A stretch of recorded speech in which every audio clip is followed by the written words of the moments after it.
This tutorial is a project of nonprofitaccountingbasics.org, a free resource developed by the Greater Washington Society of CPAs Educational Foundation. Our goal is to encourage accuracy and accountability to help smaller nonprofits successfully manage and sustain their organizations. Today's webinar is called Pitfalls to Beware When Allocating Costs. Know your direct and indirect costs, or your financial reports may lead you astray. I'm Eric Fraint, president and founder of Your Part-Time Controller. We work exclusively with nonprofit organizations, helping them with their accounting, financial reporting, and all things financial related. What are cost allocations? Cost allocations refers to the spreading of a cost across different cost centers, programs, departments, or other activity centers of an organization. A common example is the salary of an executive director, allocating the cost of the executive director across different functional areas such as programs, fundraising, administration, or across different programs, across grants, and so on. It's often necessary to allocate all types of costs at our organizations. And why do we need to do this? Well, there's a few reasons. Of course, it gives us a better idea, a better understanding of what our activities cost. We need to know how much we're spending on our programs and departments and for our overhead, et cetera. Also, generally accepted accounting principles requires that we allocate costs, in particular for functional expenses, program, fundraising, and administrative. We need to allocate our costs this way for our annual audits, for our 990s, and so on. So allocating costs is something that we all do at our nonprofit organizations. Another common reason why we need to allocate costs is funders may require it, whether it's a government grant or contract or a foundation or whatever the source of the funds are. Oftentimes it's necessary to allocate our costs to the particular funder because they gave their money to pay for particular things, and we want to show that, in fact, that's how their money is being spent. So there's a variety of reasons why we need to allocate costs within an organization. All right? But there are problems to beware, and some of them could be significant problems. When we look at our financial reports, if we don't know whether allocations were done or not, we're going to run into a problem. If we don't know how the allocations were calculated and applied, we could run into a problem. And if we don't understand our direct versus our indirect costs, we could very easily run into a problem. And these problems may draw erroneous conclusions. We might draw erroneous conclusions about how our organization is performing, which could lead us to bad decision making.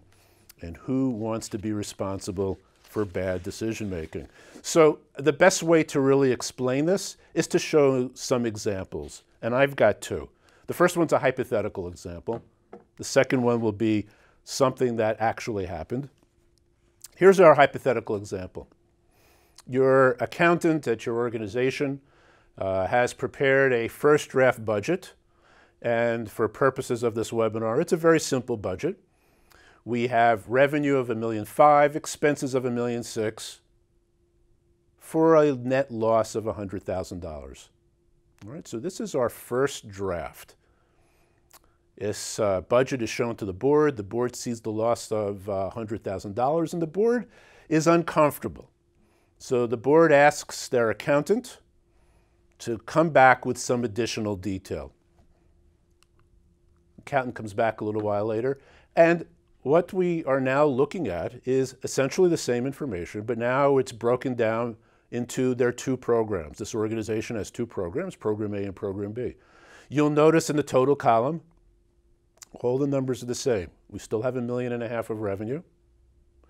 But you'll also notice that the accountant has broken down expenses into two lines, a line for direct expenses and a line for indirect allocated expenses.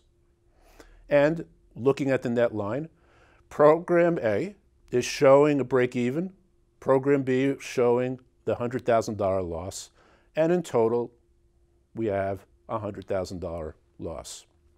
Well, the board looking at this, and they decide we don't like having a loss for the upcoming year. We'd like to be able to come in at break even. And our program B is our smaller program anyway. It only has $600,000 of revenue versus the $900,000 for program A. Let's cancel program B. They cancel program B, and lo and behold, look what happens. Instead of going from a loss of $100,000 to zero, the loss has grown to $400,000. The loss has gotten worse, not better. Now, for all of us, I'm an accountant, and I'm sure most of you watching this are accountants. We know what's going on here.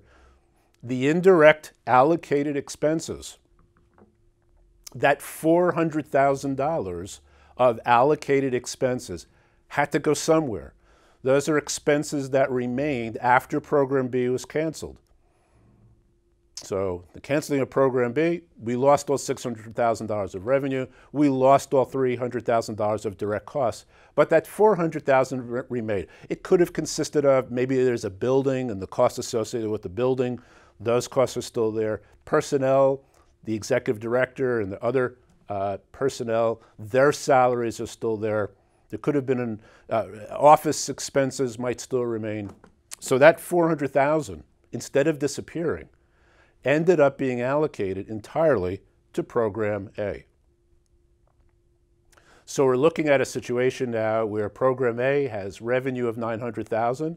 It's absorbing all of the costs, and the organization's loss has grown worse. And of course, we're failing to provide the services that were being provided for Program B. So we've got the worst of both situations. We're providing fewer program services, and our loss has gotten worse. Well, this might seem fairly simple and straightforward, and if this concept is new to anyone, you might be thinking that, how could this have been prevented? Well, I want to introduce a new concept that we borrow from the for-profit world, and the concept is that of contribution margin. The contribution margin shows, there's a new line here, it's basically just a subtotal. Program B, of course, had a positive contribution margin of $300,000. That positive contribution margin is what was lost when Program B was canceled.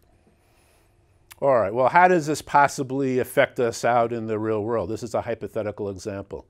Well, let me share with you a true story. I was once the controller, actually I was the assistant controller, of a subsidiary of a publicly traded company. Every month, our financial reports were showing that we were losing money. We would present the financial reports to the president of the parent company, and the president lamented every month over the fact that our subsidiary was losing money. But our subsidiary actually had a positive contribution margin. We were saddled with so much overhead that was being allocated to us by the parent company. The parent company had an airplane, and they had very elaborate marble-walled offices. It gives you a sense of how they were spending money. A good chunk of this was being allocated to our subsidiary. Well, a very bizarre situation happened. Because the president was seeing that our subsidiary was losing money, he decided to sell it. A group of investors came in from out of town to take a look. I was told I could tell them everything about and share everything about the finances of the company. And when the out-of-town investors saw that once, if they were to buy the company and be free of the allocated overhead, the company was, in fact, a profitable company. In one day, a subsidiary of a publicly traded company went from being a money loser to being so profitable that this group of outside investors bought the company. And all we did was free up the organization from all these allocated overhead costs. All right, so what's the moral of the story for your organization? When you're looking at your financial reports, you have to be able to identify and understand the impact of allocated versus direct costs. You have to understand the contribution margins of your various programs. Without understanding this, you really cannot have a full understanding of how your organization is doing. And if you don't have that full understanding, it could lead you to make some very bad decisions. So for more help with this or any other financial accounting or reporting issue, feel free to contact me, Fraint, President and founder of your Part-Time Controller. Thank you very much.